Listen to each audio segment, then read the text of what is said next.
You guys don't need to worry about me getting revenge from Diddy. I've got 3 moves that make sure he'll never be able to come after me or my family. First, I personally reached out to the victims' legal teams. The real reason he's not getting out is those buried cases behind the scenes. I provided legal funding for 7 victims who had been silent for years and brought in the top criminal attorneys in the country. Second, I bought up every potential post-release business deal he had lined up. I planned this 2 years in advance, so by the time he got sentenced and still had hope of getting out, every partner had already cut ties with him. Third, I don't just have evidence, I've got backups. This is an entire minefield that's been buried for 20 years. I uncovered every secret from the last 30 years. With testimonies from the victims, we interviewed over a dozen people he tricked, threatened, or violated. You think that's harsh? No, he destroyed other people's lives for decades. I'm just making sure he spends a few extra years in prison for it. I'm not afraid of his people, not afraid of his threats. I know he's still in there fantasizing about a comeback, but the truth is, he's never coming back. What we're in right now, it's really hard for y'all to discern what's real and what's true, you know? And I've been seeing y'all memes and stuff. People be making memes. I see the memes. I said, no, some of that stuff is funny. Some of it's funny. But I haven't addressed any of this publicly, but I just want to say this very clearly. I don't have to do with Puffy, so y'all can stop all them memes.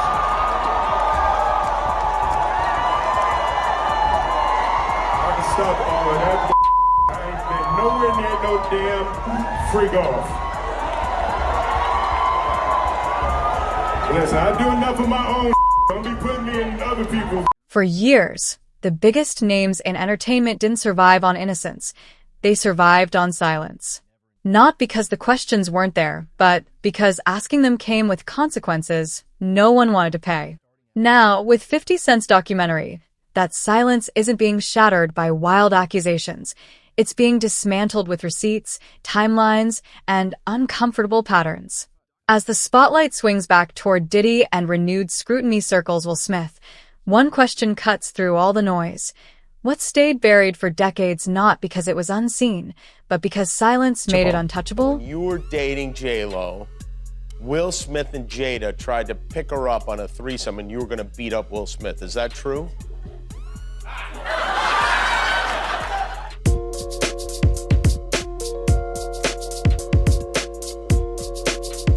You really heard that? Nah. What? Yeah, I watched it on the internet. You're telling me I can't believe everything I read? What? I don't know what you're talking about.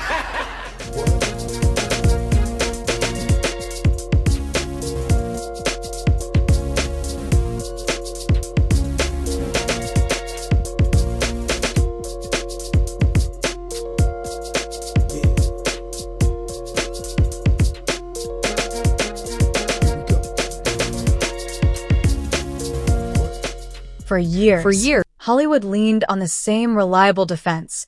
Say nothing, stall the clock, let the spotlight drift elsewhere. And for a long time, that strategy worked. Silence smothered questions. Time dulled outrage. But silence only holds power until the moment it cracks. 50 Cent's documentary arrives at exactly that breaking point, when staying quiet is no longer neutral, when waiting it out is no longer possible, and when the absence of answers becomes louder than any accusation ever could. He should have never slapped Chris. I'm not watching the movie. It's not happening. You don't understand. Do you understand why he slapped Chris? Did you see in that moment from probably what he was dealing with? What was he dealing with? What the f was he dealing with? Something made him slap his brother. No, something didn't make him snap anything. He laughed at that bad joke that Chris said like everybody else. And then Jada looked at him and it was like the Manchurian Candidate. Not the Manchurian. Real life.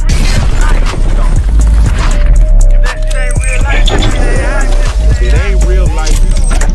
Just say real life street star. You know what time it is. Now, I have to ask before we get out, because I don't want to forget it. Your earrings just reminded me of Black Power, Black Excellence, and I just need your take on it, because Emancipation comes out in 1 hour.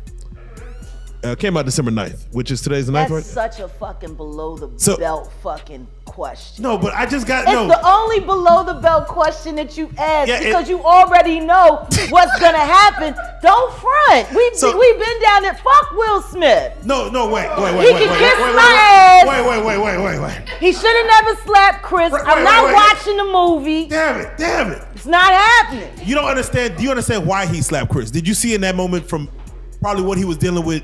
What was he dealing with? Shit, I don't know. What the fuck was he dealing with? Something made him slap his brother, No, man. something didn't make him snap anything. He laughed at that badass joke that Chris said like every fucking body else. And then Jada looked at him and it was like the Manchurian Candidate. Not the Manchurian. God damn it.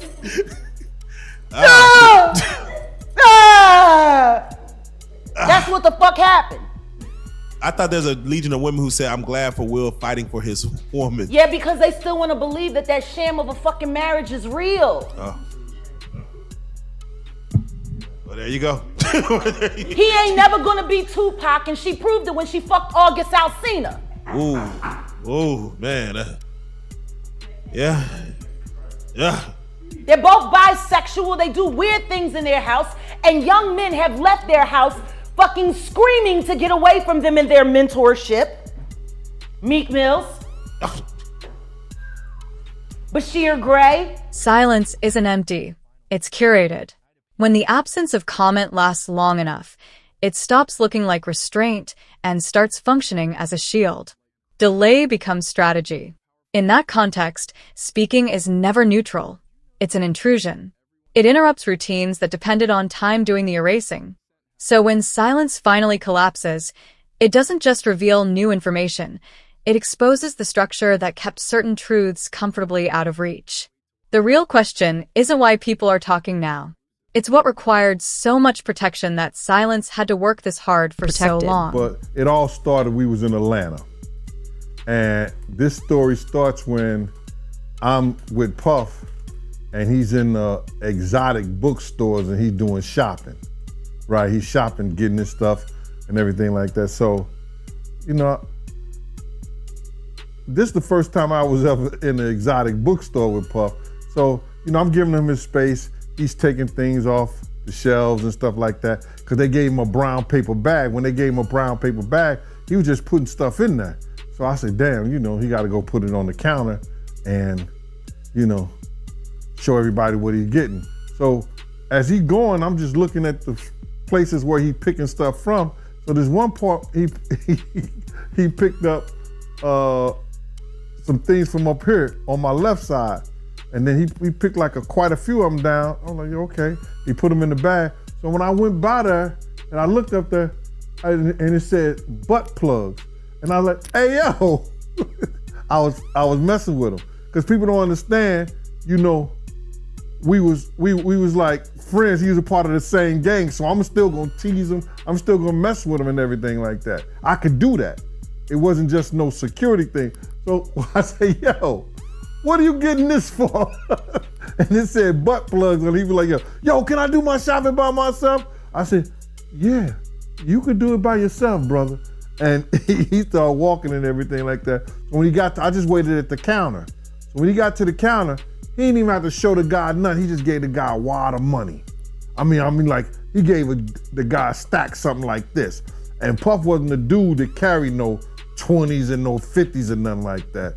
And I mean, like he just said, boom. And we walked out the store. So we had to leave Atlanta and go to North Carolina for a show. You understand? And it was him, this rapper, Sarah, and this other girl.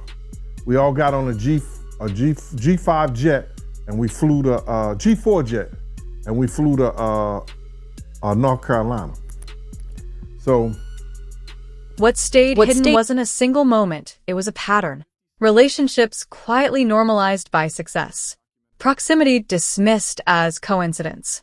Familiar faces explained away as access, not influence. Diddy's presence existed in plain sight, yet it was rarely examined beyond accolades and achievement. Familiarity replaced scrutiny. Repetition dulled curiosity. And over time, what should have raised questions began to feel routine. The implication here isn't immediately criminal, it's cultural. Because patterns don't disappear when they're visible, they disappear when everyone agrees to treat them as normal. And the most unsettling question isn't what's being exposed now, it's how much still remains hidden simply because no one thinks to look twice. When they were in the room and they would go in the room with another couple, right? And I've seen some things happen in the jacuzzi. Like when I'm the only one could go to the room 9 times out of 10. When Puff was the one who, was in the presidential suite, I'm the only one allowed. I gotta watch the door. No one can get into that door. I'm the only one that had the pass key or whatever. You know what I'm saying? And then sometimes you would hear a boom, boom, boom, boom, a thump or whatever the situation is and stuff like that. Yo, what's up? Everything good? And sometimes they would open the door. I'm right there by the door. Sometimes you see things you don't want to see. Hey, did they ever try to get you involved? Or Not at all. Offer you? Not at all. Puff did it one time, but that's in my book. When he was coming from Dallas, he had the snow bunnies. And I reneged on that. Nah, I'm good. Hey, did you see any celebrities Puffy did any of that stuff with, the swinger stuff with? Yeah, I did. Tell me about that.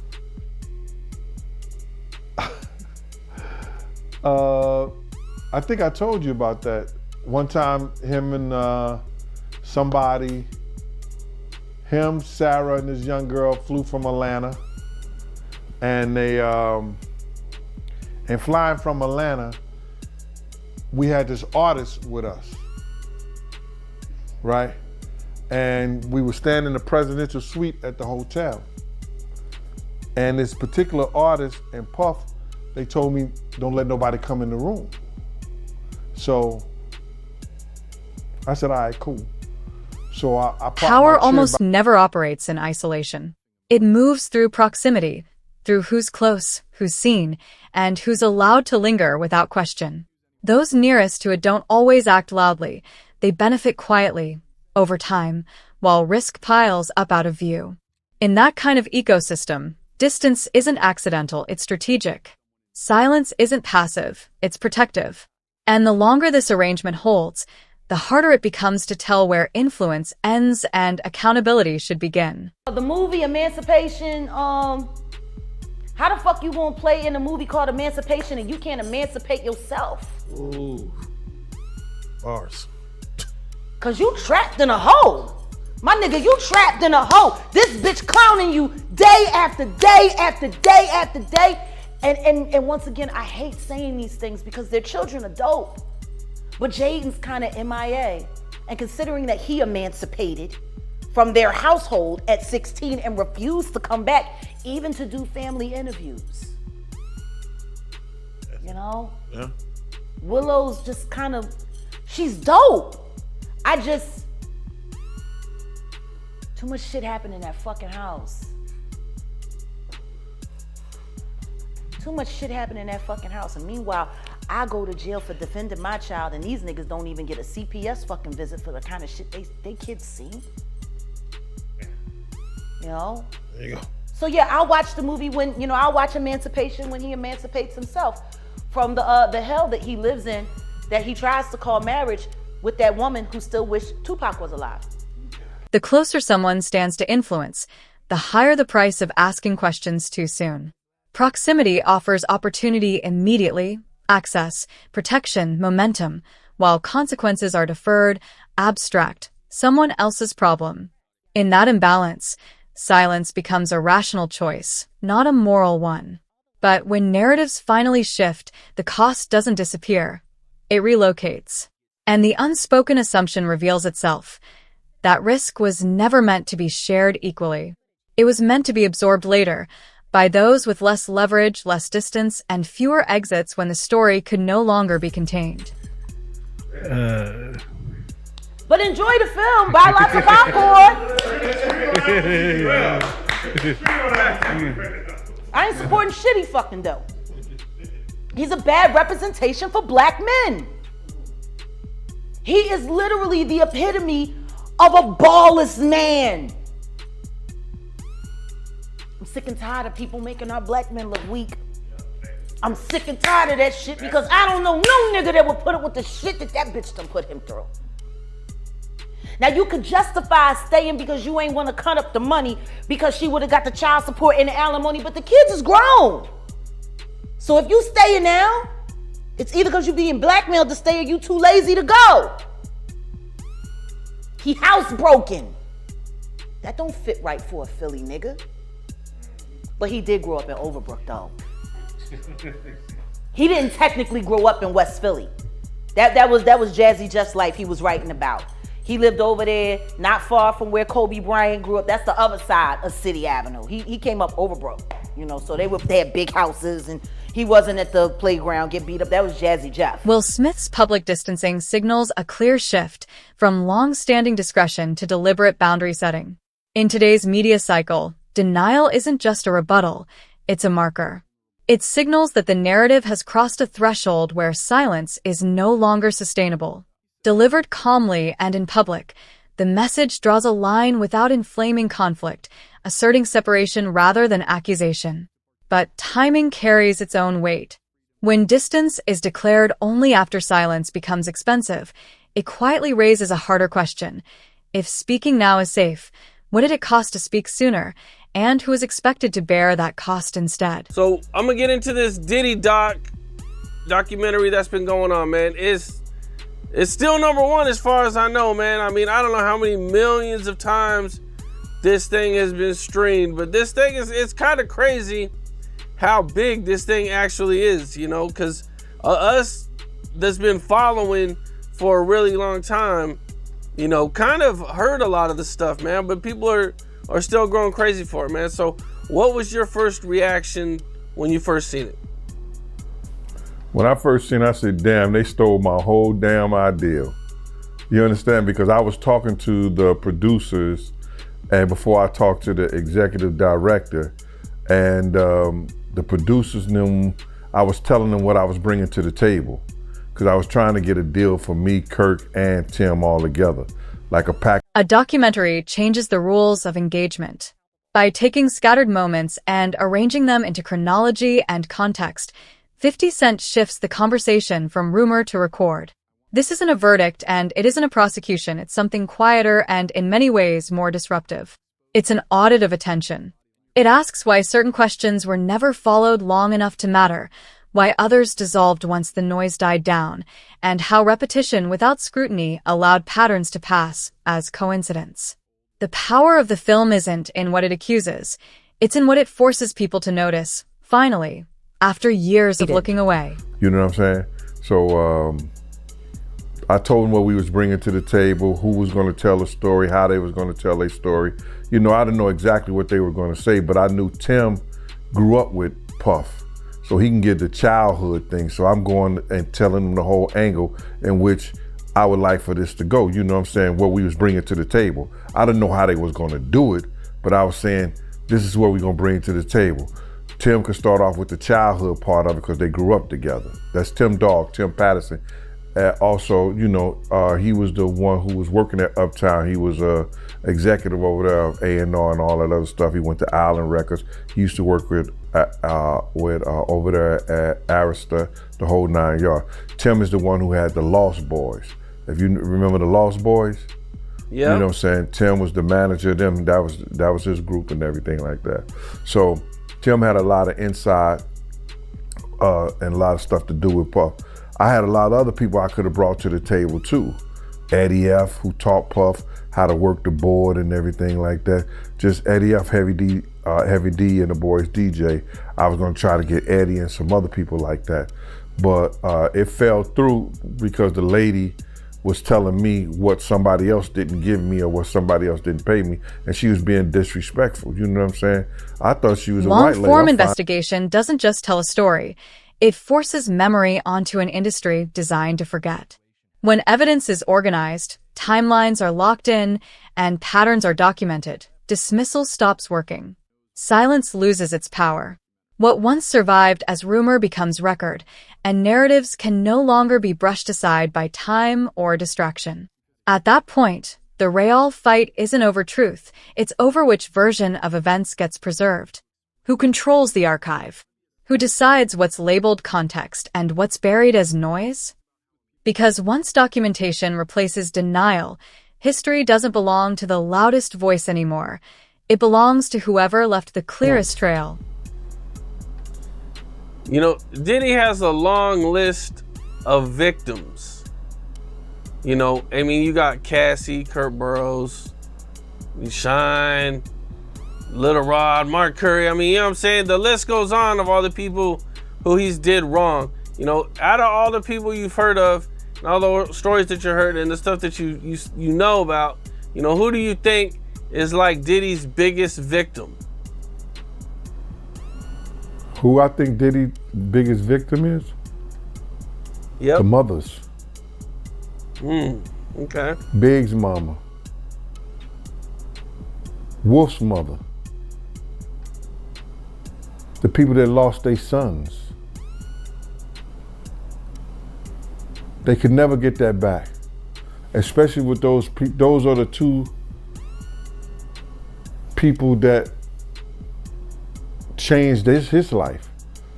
Put him on that pedestal to be a great producer. So I believe the mothers in them that lost their sons are the biggest victims of it all. Man, that's deep, man. That's crazy, man. You know, because I mean, you know, you brought up Big and the mom, and in the documentary they even talk about Diddy not paying for the funeral, acting like he's gonna pay it, but then billing it to Biggie. What was your thoughts on that? When you seen that, were you surprised when you seen that? No, I wasn't surprised, you know, because they said that when Big died, he built the estate. He took it out of Big's his budget. You understand what I'm saying? So I wonder who got the life insurance policy. It was crazy. What's up? This is Cam Capone. We got more content like this coming soon, so hit that like button, subscribe, and stay locked in to Cam Capone News. The reaction to scrutiny exposes how accountability is never applied evenly. Some names trigger consequences instantly. Others remain shielded, buffered by brand equity, cultural legacy, or strategic alliances. The renewed focus on Sean Diddy Combs, paired with the collateral attention surrounding Will Smith, reveals something deeper than individual behavior. Protection isn't always personal, it's structural. This isn't about secret plots or hidden cabals. It's about design. When accountability only activates after silence collapses, the system isn't failing, it's functioning exactly as built. And the question becomes unavoidable. Can a system that responds selectively ever claim to be consistent? What makes you say that? Well, what I said is that isn't it weird that the government was so interested in Diddy's baby oil that they took 1,000 bottles away from his house? If the government took 1,000 bottles of baby oil and somebody had things what appeared to be baby oil, and then you have to listen to the prosecutor. He said that they seized 1,000 bottles what allegedly to be baby oil. Allegedly to be baby oil. So that's telling people that it wasn't baby oil. And people think that that was baby oil, they out their mind. I don't believe it was baby oil. Yo, bro, when they went up in there, they knew what they was gonna find. They knew what was ever in that baby oil or that those bottles that appeared to be baby oil, they knew about that at first. You gotta realize 9 times out of 10, that individual that got caught at the airport, that was supposed to be their carrier, told them what they was doing and what they had. I wouldn't put him past that he told them everything. So when they went up in there, they knew they had to take whatever was out there, and that thing that appeared to be baby oil, they took that. They gotta test every last one of them. Let's see how much, let's see how many of those come back to be baby oil. Bro, listen to me. Costco don't sell that much baby oil. Where you know sell that much baby oil?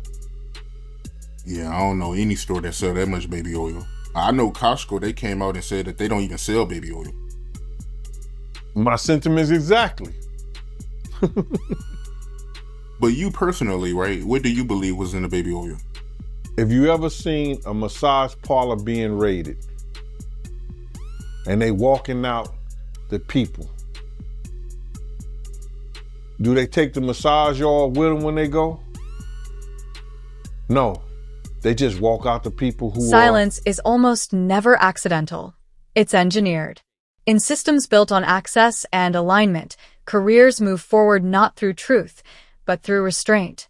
Stability is rewarded. Dissent is punished. This documentary examines how silence becomes a form of currency, traded quietly for opportunity and guarded by the fear of being cut off. When speaking carries a higher cost than waiting, silence stops being cowardice and becomes strategy. But when honesty threatens survival inside the system, transparency isn't discouraged, it's structurally impossible. And the question no longer is why people stay quiet, but how any system sustained by silence can ever claim to be honest. Gene Deal, let's get right into it. Diddy, he got indicted. You called it, man. A few weeks ago, you was on the platform and you said that he was going to get arrested in September. Yeah, man. Anybody who in law enforcement or people know the law, when Homeland Security ran up into his house, people will tell you, or people knew that it was just a matter of time that they was going to indict him and bring him in to see the judge, bro. It was just a matter of time. I just figured out with the grand jury and their different sessions and stuff like that, and then what one of the witnesses told me, I just figured it out that it was gonna be around September that they were gonna bring him in, bro. People might not understand. It's difficult when you see a brother that has so much promise become an icon as far as in the music business and stuff that he did, to turn around and just tear his whole life down. But it's all because of his mentors and the people that trained him and taught him the music business. You know, it's all about the people who trained and taught him the music business, because Puff wasn't he wasn't born a monster. You know what I'm saying? He was made into a monster, brother. Do you understand what I'm saying? He was made into a monster from the stuff that happened to him, the things that he had to do. You understand? The things that he had to do to become who he is. You know what I'm saying? You know, it's like this, brother. You never like something so much that you can't do without, and you never be willing to do anything to get where you want to be at. You got to have principles, you got to have morals, you got to keep with that stuff. And in that music business, a lot of that stuff get thrown out the window. You understand? And that's what happened to him. He started doing the things to other people that was done to him. To keep it frank, he was doing the things to other people that was done to him. And it is what it is. You gotta know better. And if you know better, you will do better. When he was in New York City, he was like that gecko from the Geico commercial. Then he turned and started going, when he lived in Cali and Miami, he turned into Godzilla. I would see him talk about how he using drugs. He was never like that. Smoking cigarettes, smoking weed and everything like that. He turned into something that you could consider a monster, bruh. Then he started doing things to people. You understand that? This story doesn't end with a denial or a documentary release.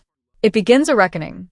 What remained hidden for years is now forced to compete with documentation, public memory, and sustained attention that refuses to move on. 50 Cent, Sean Diddy Combs and Will Smith occupy different positions within the same framework of power, proximity, and consequence. Together, they reveal how silence once stabilized the industry and how its rupture introduces uncertainty it was never designed to handle. The final question remains unanswered.